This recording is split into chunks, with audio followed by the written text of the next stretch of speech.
deep in the mountains of Eastern Europe. During the final desperate months of World War II, Nazi scientists were racing against time to complete a project so secretive, so revolutionary, that even today, 80 years later, historians are still arguing about whether it actually existed at all. But what if it did? And what if someone, somewhere, decided to build it again? Picture this. It's 1944. The Third Reich is collapsing. Soviet tanks are grinding westward through the countryside. And somewhere in the shadows of the Sudeten Mountains, in an underground facility that may or may not have been called Project WWII, German scientists are putting the final touches on something they called Die Glocke, the bell. A machine so bizarre, so technologically impossible by the standards of the time, that it reads less like history and more like science fiction. And yet the whispers persist, the rumors circulate, the declassified documents hint at something. And the question that haunts us today is not just what was Die Glocke, but what would happen if in our modern world, with our modern technology, with our modern understanding of physics and engineering, someone actually succeeded in rebuilding it? This is the story of one of history's greatest mysteries, the tale of a weapon that may never have existed, pursued by a regime that is no longer here to defend its secrets, and the chilling speculation about what its resurrection might mean for our world. The origins of Die Glocke are murky at best, lost in the fog of war, and deliberately obscured by decades of declassification disputes. But what we do know is this. In the waning years of World War II, Nazi Germany was desperately attempting to develop secret weapons, Wunderwaffen, that would turn the tide of the war and secure their 1,000-year Reich. And they had established research facilities across occupied Europe, hidden deep underground, protected by layers of concrete and secrecy, where scientists who were either loyal to the regime or coerced into service were working on projects that ranged from the theoretically possible, like advanced jet engines and rocket technology, to the frankly absurd, like death rays and weather control devices. And somewhere in this spectrum of desperation and illusion, Die Glocke supposedly occupied a strange middle ground, real enough to have left traces in documents and testimonies, mysterious enough that no one could ever definitively prove what it actually was or what it was supposed to do. According to the fragmentary evidence that has survived, Die Glocke was described as a bell-shaped device, roughly 12 meters in diameter, constructed from some kind of metallic compound, possibly something called Cerium-525, a strange substance that was said to be radioactive and which appears in Nazi documents with cryptic regularity, but whose actual composition remains unknown to this day. And it was apparently housed in a facility near the town of Breslau, deep underground, where it was kept rotating, humming with some kind of energy, tended to by scientists and soldiers who were bound by oaths of secrecy, and who, if the stories are to be believed, were eliminated after the war to keep the project's secrets safe. Now, the theories about what Die Glocke actually was run the gamut from the plausible to the absolutely preposterous. And this is where the history gets genuinely murky, because we have to separate the documented facts from the speculation and the outright mythology that has grown up around this mystery. Over the decades, some historians argue that Die Glocke was nothing more than a propaganda project, a morale-boosting fiction designed to convince the German people that salvation was coming, that somewhere in the mountains, scientists were developing a secret weapon that would change everything. And this narrative actually makes a lot of sense given what we know about Nazi propaganda and the regime's increasing desperation as the war wore on. But then, why would such detailed technical documentation exist? Why would multiple witnesses describe similar devices?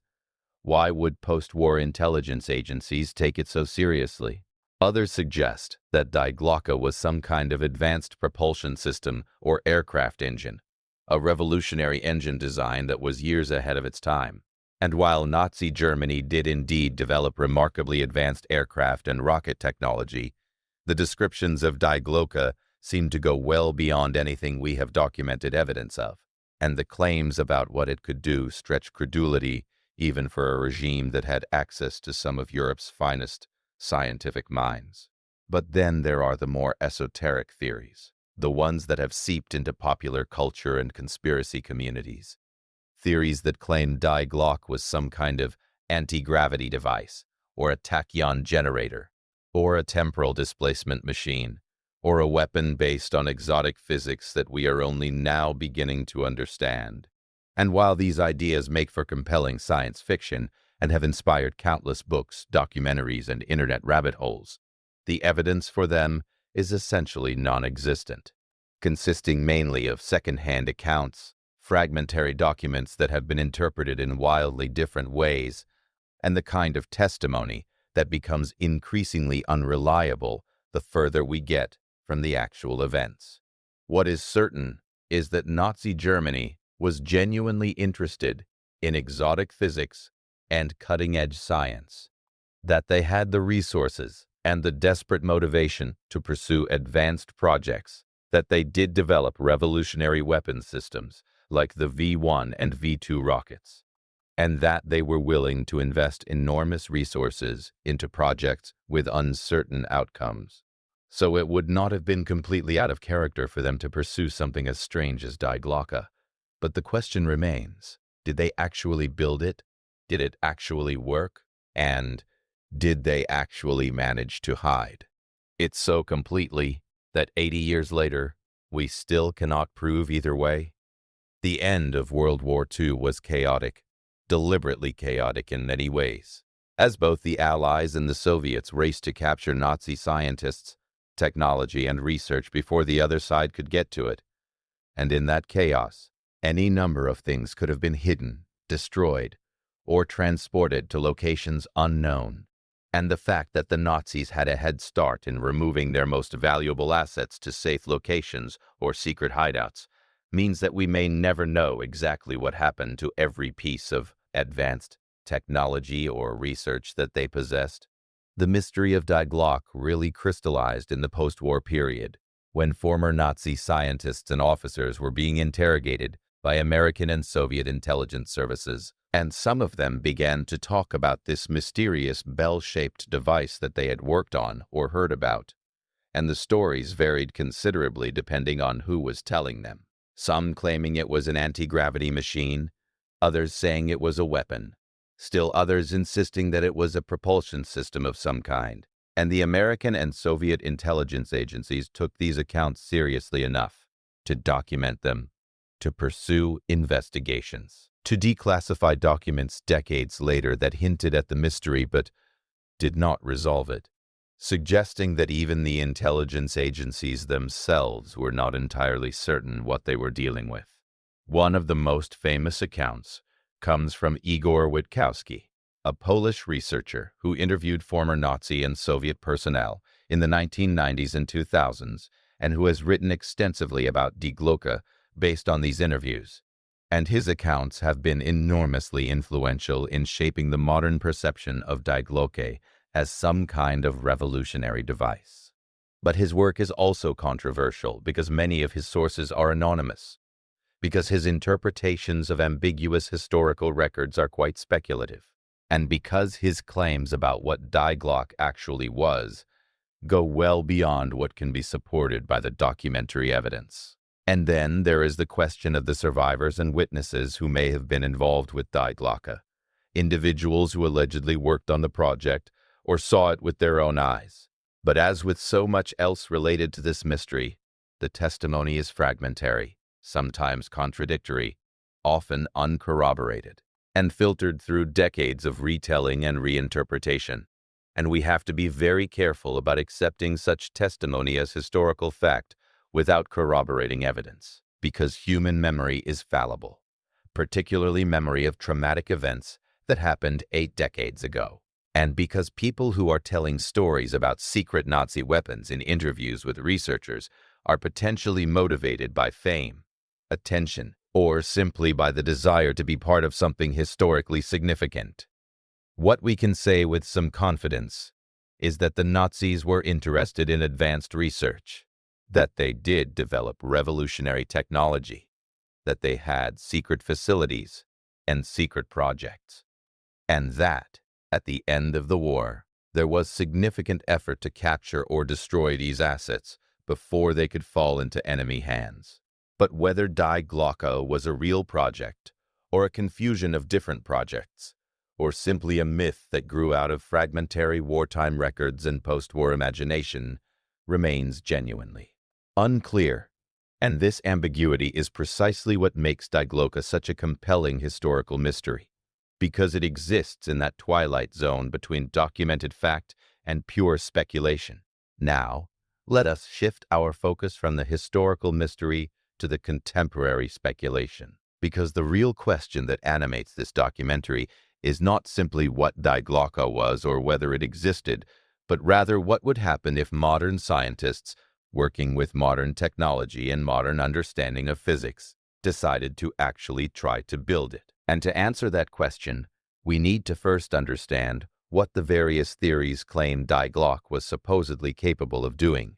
because these capabilities, if they were real, would have profound implications if the device were ever successfully reconstructed. According to the most extraordinary claims,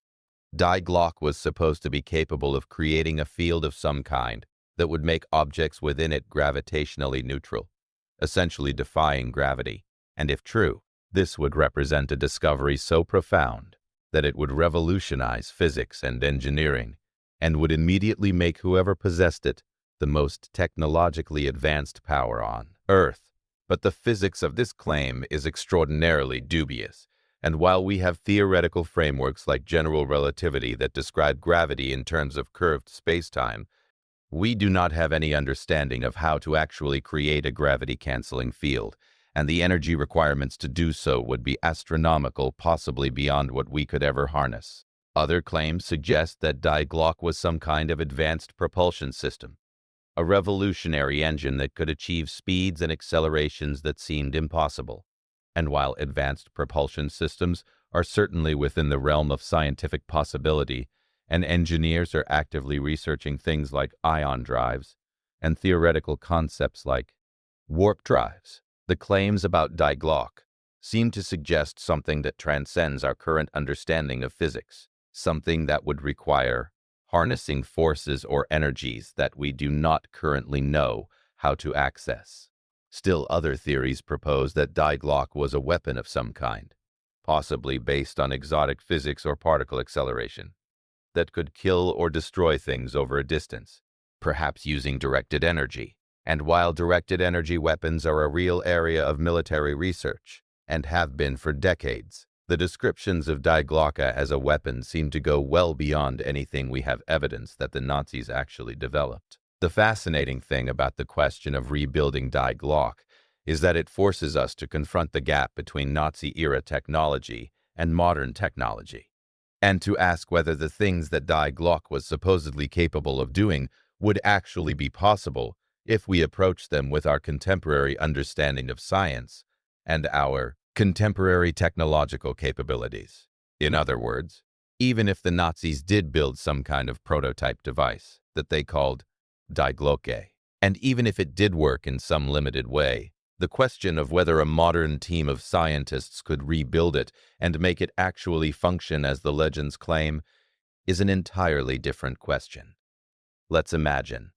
for the sake of argument, that a wealthy nation-state or a well-funded private organization decided to assemble the world's brightest physicists, engineers, and materials scientists and tasked them with attempting to reconstruct Die Glocke based on the fragmentary historical evidence and the various theories about what it might have been. What would actually happen? Well, the first thing they would need to do is settle on a specific theory about what Die Glocke was supposed to be and what it was supposed to do, because the different theories point in very different directions and would require completely different approaches to reconstruction. If they wanted to attempt to build a gravity manipulation device, they would essentially be attempting to do something that current physics suggests may be impossible, and the amount of energy required would be staggering, potentially beyond what any current electrical generation facility could provide, and the theoretical frameworks necessary to even approach such a problem are still being developed and debated among the world's leading physicists. If they wanted to attempt to build an advanced propulsion system, they would be on more solid ground in terms of physics, but they would still need to overcome substantial engineering challenges and would need to understand exactly what specific propulsion concept Die Glocke was allegedly based on, which we do not know. If they wanted to attempt to build a directed energy weapon, they would be moving into territory where actual weapons systems exist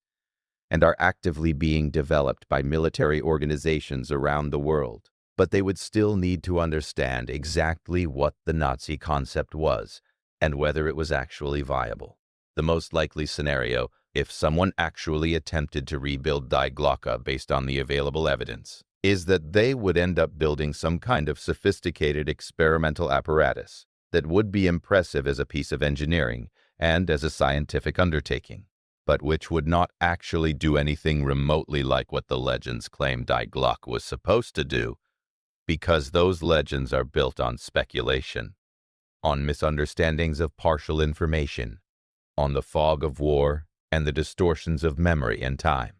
And yet, there is something compelling about the thought experiment, because it forces us to confront some real questions about the nature of scientific progress, the relationship between speculation and reality, and the way that myths and legends can grip our imaginations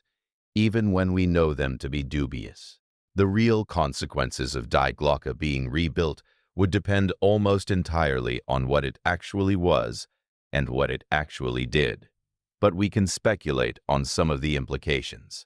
If Die Glocke was genuinely a gravity manipulation device or some kind of revolutionary propulsion system, then its successful reconstruction would represent a fundamental breakthrough in physics and technology that would reshape the entire world order. Whoever possessed such a technology would have an overwhelming strategic and economic advantage. Military applications would be secondary to the economic and scientific implications of the technology, and the global distribution of power would shift dramatically. If Die Glocke was a directed energy weapon or some kind of advanced military system, then its reconstruction would have more immediate strategic implications. It would give whatever nation-state or organization possessed it a significant military advantage. It could potentially change the balance of power in specific regional conflicts,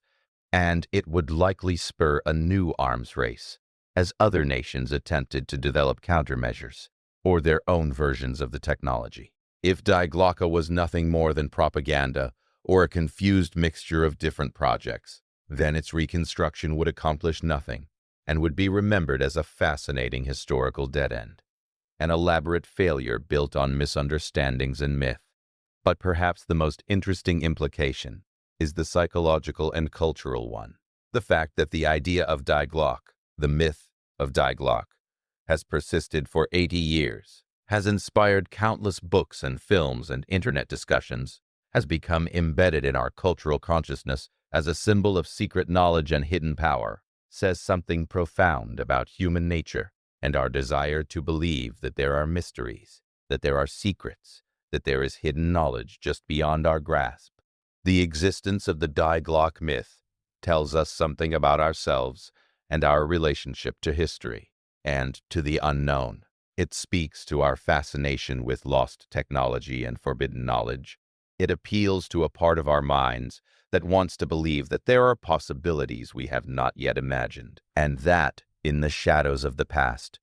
there are clues to the future. If Die Glocke were actually successfully rebuilt, if someone took the fragmentary historical evidence and the various theories and actually managed to create a functioning device that did something unusual and inexplicable, then the cultural impact would be enormous. It would validate the decades of speculation and research. It would suggest that the historical record we thought we understood was incomplete, and it would raise profound questions about what else we might be wrong about. What other historical mysteries might have grains of truth at their core? The rebuilding of Die Glocke would also have to confront the question of legality and international law, because any device based on Nazi research and German historical artifacts would be subject to very specific legal frameworks regarding looted technology and intellectual property, and because any device that had weapons applications would be subject to international weapons treaties and regulations. If a modern nation-state attempted to rebuild Die Glocke, it would be a statement about national sovereignty and about the willingness to pursue advanced technology outside of international frameworks, which would have immediate diplomatic consequences. If a private organization or wealthy individual attempted to rebuild Die Glocke, it would raise questions about whether international law could effectively regulate private technological development and about what mechanisms exist to control potentially dangerous technologies developed outside of official government channels. The very question of rebuilding Die Glocke forces us to confront the reality that we live in a world where individuals and organizations with sufficient funding and technical expertise can potentially pursue advanced research projects without government oversight, and where the line between public science and private research is increasingly blurred. The historical context of Die Glocke is also important to understand, because the Nazi regime was willing to pursue technological development in ways that most modern democracies would never accept, investing enormous resources into projects with uncertain outcomes, compelling scientists to work on projects against their will, and being willing to accept massive casualties and ethical violations in pursuit of technological advantage. And this raises the question of whether the only reason Die Glocke could have been built in the first place was precisely because it was being developed by an authoritarian regime that had different ethical and practical constraints than modern scientific organizations operate under. In other words, the pursuit of Die Glocke under the Nazis was possible partly because of the terrible nature of the Nazi regime, the willingness to throw resources at uncertain projects, the ability to compel human cooperation, and the acceptance of unethical methods, and any modern attempt to rebuild Die Glocke would have to either match these constraints or find alternative ways to overcome the technical obstacles that the Nazis presumably faced. The scientific consensus among modern physicists is that the most extraordinary claims about Die Glocke, particularly claims about gravity manipulation or violation of known physical laws, are extremely unlikely to be true, and would require a fundamental rewriting of our understanding of physics. And this healthy skepticism is important to maintain, because human history is full of examples of people who believed in technologies that turned out to be impossible,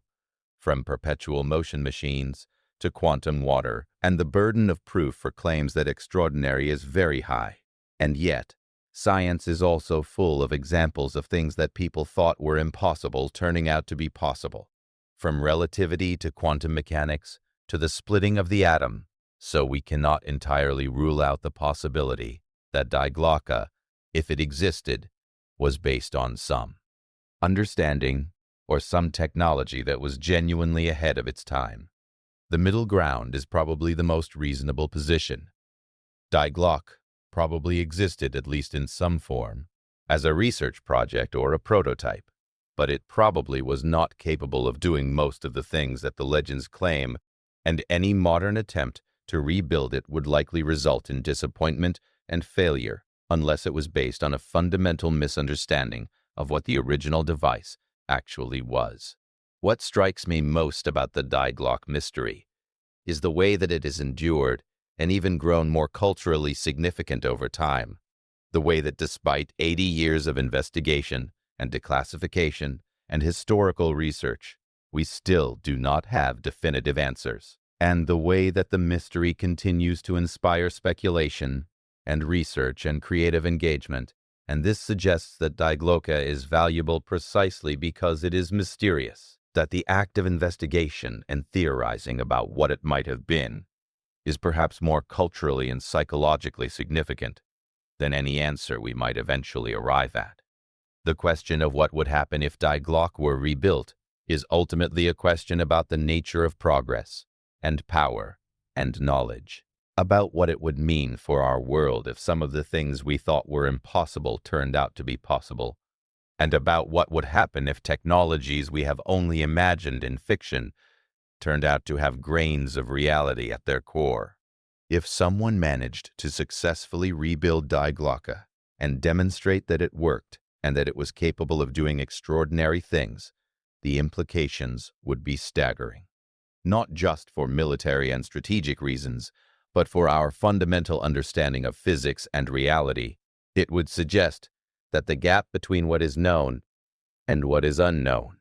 is larger than we thought, that there are still deep mysteries about the nature of the physical world that we have not solved, and that the technologies we consider science fiction today might be science reality tomorrow. But perhaps equally important is the implication that such a discovery would have for our understanding of history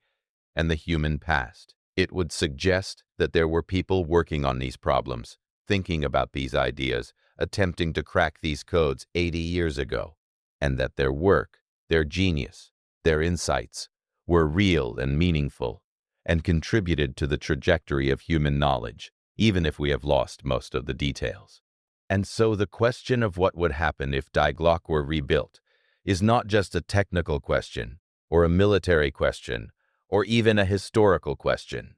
It is a deeply human question about knowledge and power, and the future, and about what it means to recover the past and bring its secrets into the light. And the answer to that question will depend on who rebuilds it, and why, and what they actually find when they attempt to resurrect this ghost from the Nazi past. The mystery endures. The speculation continues. And somewhere in the intersection between history and speculation, between documented fact and mythologized legend, Die Glocke continues to haunt our imagination. A reminder that the past is never fully understood, that there are still mysteries to solve, and that sometimes the most important thing is not the answer, but the question itself, because the question keeps us thinking, investigating, imagining what might be possible. And that is perhaps the truest legacy of Die Glocke. Not what it was, but what it makes us wonder about, and not what it could do, but what it inspires us to attempt.